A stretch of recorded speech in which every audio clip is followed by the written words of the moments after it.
अस्सलाम वालेकुम नाज़रीन। पाकिस्तान सुपर लीग का 10वां एडिशन इस साल अप्रैल और मई में खेला जाएगा। वैसे पाकिस्तान सुपर लीग का इनेकाद फरवरी में होता था, फरवरी मार्च में, लेकिन इस साल चूंकि पाकिस्तान होस्ट कर रहा है आईसीसी चैंपियन ट्रॉफी सन 2025, तो इस वजह से चूंकि 9 मार्च को चैंपियन ट्रॉफी खत्म हो रही है, पाकिस्तान सुपर लीग के जो इनेकाद है वो अब अप्रैल और मई में कराया जाएगा। और इस बात का बाज़ाब्ता ऐलान पाकिस्तान क्रिकेट बोर्ड ने कर दिया है। पाकिस्तान क्रिकेट बोर्ड ने जो अपना फ्यूचर प्लान दिया उसमें ये मेंशन किया है कि पाकिस्तान सुपर लीग का इनेकाद अप्रैल और मई के महीने में की जाएगा। फिर पाकिस्तान सुपर लीग के 10वें एडिशन की जो ड्राफ्टिंग है, जो पहले ग्वादर में थी 11 तारीख को, अब वो 13 जनवरी हुजूरी बाग लाहौर फोर्ट में कराई जाएगी। और पाकिस्तान सुपर लीग के 10वें एडिशन के लिए ज़ाहिर प्लेयर ड्राफ्टिंग का अमल भी कंप्लीट हो चुका है।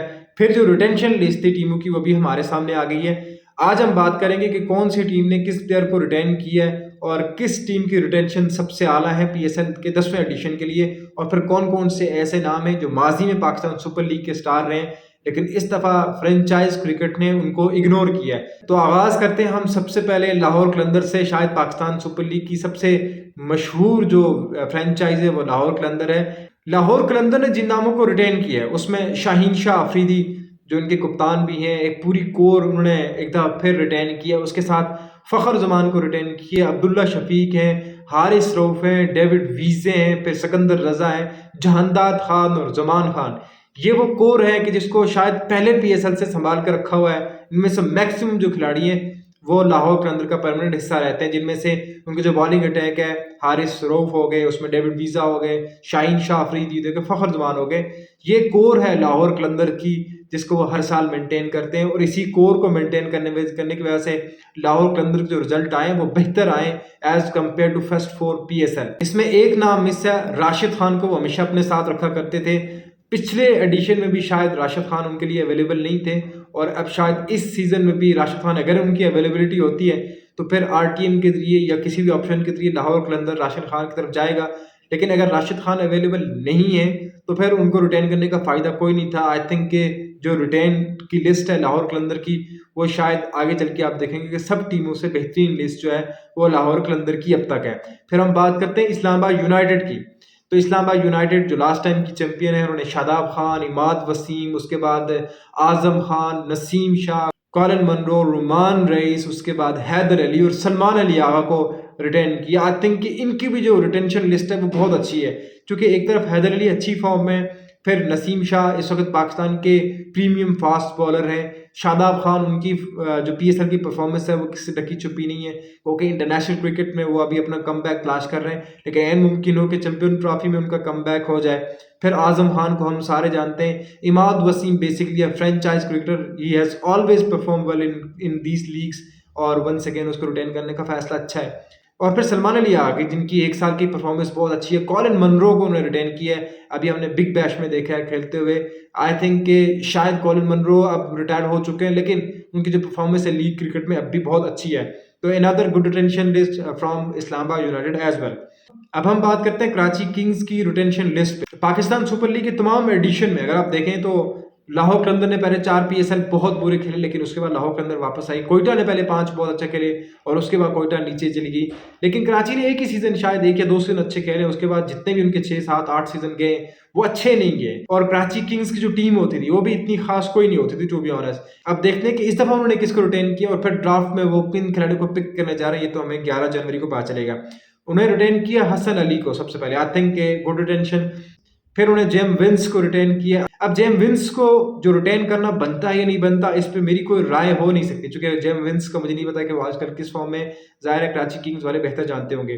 फिर इरफान नियाजी, शान मसूद को रिटेन किया। आई थिंक ये दोनों रिटेंशन की अच्छी हैं, क्योंकि दोनों इंटरनेशनल क्रिकेट भी खेल रहे हैं और इंटरनेशनल क्रिकेट जो एक्सपीरियंस है डेफिनेटली उनको लीग क्रिकेट खेलने में वो भी काम आएगा।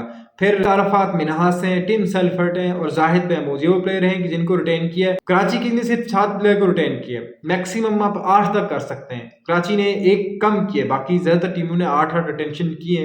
क्योंकि जो कोर की मैं बात कर रहा हूँ कि कोर एक अपने पास रखनी पड़ती है। कराची की जो कोर थी वो मैंने आपको बताया कि उनकी performance, I think now they are looking forward कि यार अब हमें जो ड्राफ्ट में अच्छे प्लेयर्स मिले ताकि हम मैक्सिमम उनको पिक कर सकें और अच्छा परफॉर्म कर सकें इस साल पीएसएल में। अब हम बात करते हैं पेशावर ज़ल्मी की। पेशावर ज़ल्मी ने भी कोशिश की कि जो उनकी कोर है वो उसको रिटेन करके रखें।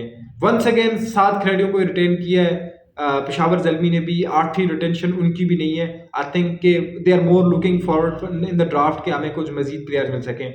उनकी जो लिस्ट है उसमें बाबर आज़म जो उनके कप्तान है, और उनके बगैर कौन सी टीम, कौन सा तसव्वुर, पेशावर ज़ल्मी का यही कहना है। फिर उन्होंने साइम अयूब को रिटेन किया है, मोहम्मद हारिस को रिटेन किया है, सुफियान मुकीम को रिटेन किया है, फिर आरिफ याकूब और महरान मुमताज़ को रिटेन किया है पेशावर ज़ल्मी ने। और पेशावर ज़ल्मी वाहिद टीम है कि जिसने इमर्जिंग कैटेगरी में एक प्लेयर को रिटेन किया, और वो है अली रज़ा के, जो अच्छा परफॉर्म कर रहे हैं। गुड टू सी कि कोई एक टीम तो है कि जिसने अपनी इमर्जिंग पिक को रिटेन किया है। पेशावर ज़ल्मी ने कई खिलाड़ियों को रिलीज किया जिसमें सलमान इरशाद हैं, TKC हैं, और फिर आमिर जमाल। आई थिंक उनको रिटेन करना बनता था। आई डोंट नो कि पेशावर ज़ल्मी की इस पर क्या स्ट्रेटजी है, या वो RTM के जरिए लाना चाह रहे हैं या फिर ड्राफ्ट में कोई मजीद प्लेयर वो देखना चाह रहे हैं। बहरहाल ये वो प्लेयर हैं जिनको पेशावर ज़ल्मी ने रिटेन नहीं किया। अब हम बात करते हैं कोयटा ग्लैडिएटर की। वैसे तो कोयटा ग्लैडिएटर PSL की जो फर्स्ट 5 सीजन उनकी सबसे कामयाब टीम शायद कोयटा ग्लैडिएटर थी। बहुत दफ़ा फाइनल पहुंच जाया करते थे, और वहां पे कभी वो इस्लामाबाद यूनाइटेड से आ रहे, कभी वो ज़ल्मी से आ रहे, और फिर एक दफ़ा वो कप जीतने में कामयाब हुए, ये जो PSL का जो चौथा सीजन था। लेकिन उसके बाद कोयटा की उस तरह की परफॉर्मेंस नहीं है। लास्ट ईयर में कोयटा ने अच्छा परफॉर्म किया था, लेकिन फर्स्ट हाफ में, सेकंड हाफ में शायद उनको प्लेऑफ्स के लिए क्वालिफाई करना था, लेकिन वो नहीं कर सके और ये टीम बाहर हो गई थी। यहाँ पे सरफराज अहमद पहले PSL से लेके अब तक कोयटा ग्लैडिएटर के साथ थे, लेकिन अगर आप इस दफ़े की रिटेंशन लिस्ट देखेंगे तो आपको सरफराज अहमद उसमें नहीं मिलेंगे। कोयटा ग्लैडिएटर ने जिन प्लेयर्स को रिटेन किया उसमें मोहम्मद आमिर है, रायली रोसो है, रायली रोसो को रिटेन किया, अबरार अहमद को रिटेन किया है, फिर मोहम्मद वसीम जूनियर है, उसके बाद सऊद शकील को रिटेन किया है, West Indies spinner Akeel Hosein को रिटेन किया कोयटा ग्लैडिएटर ने, और फिर यंग टैलेंट ख्वाजा नाफे, और उनके साथ उस्मान तारिक जिनका बॉलिंग एक्शन लास्ट ईयर बहुत अच्छा था, और कोयटा ग्लैडिएटर की उन्होंने बड़ी विकेटें भी ली थी। तो ये जो 8 खिलाड़ी हैं इनको रिटेन किया कोयटा ग्लैडिएटर ने। प्लैटिनम कैटेगरी में किसी प्लेयर को कोयटा ग्लैडिएटर ने रिटेन नहीं किया। सरफराज अहमद को भी रिलीज कर दिया है। शायद सरफराज अहमद को Quetta gladiator as a mentor team के साथ रखे। फिर जैसन रॉय जो पिछले 2-3 सालों से इनकी तरफ से खेल रहे हैं कोयटा ग्लैडिएटर के लिए। जैसन रॉय हालांकि वो ड्राफ्ट में भी हैं, लेकिन कोयटा ग्लैडिएटर ने उनको पिक नहीं किया। देखते हैं कि कौन जैसन रॉय की तरफ जाएगा।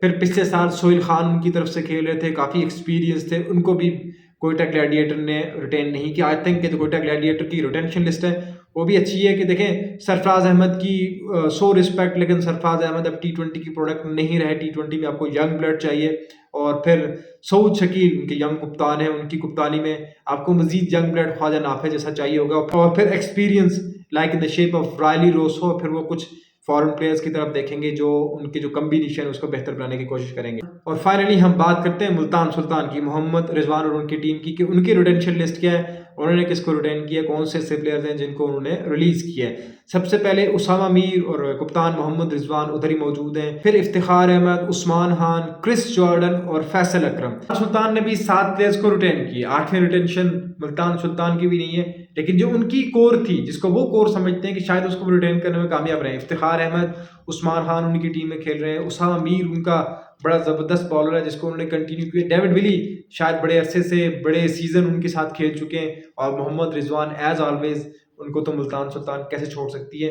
तो more of often I think they have managed to retain their core. अब ये थी इस साल की रिटेंशन लिस्ट जो तमाम टीमों की मैंने आपके सामने रखी।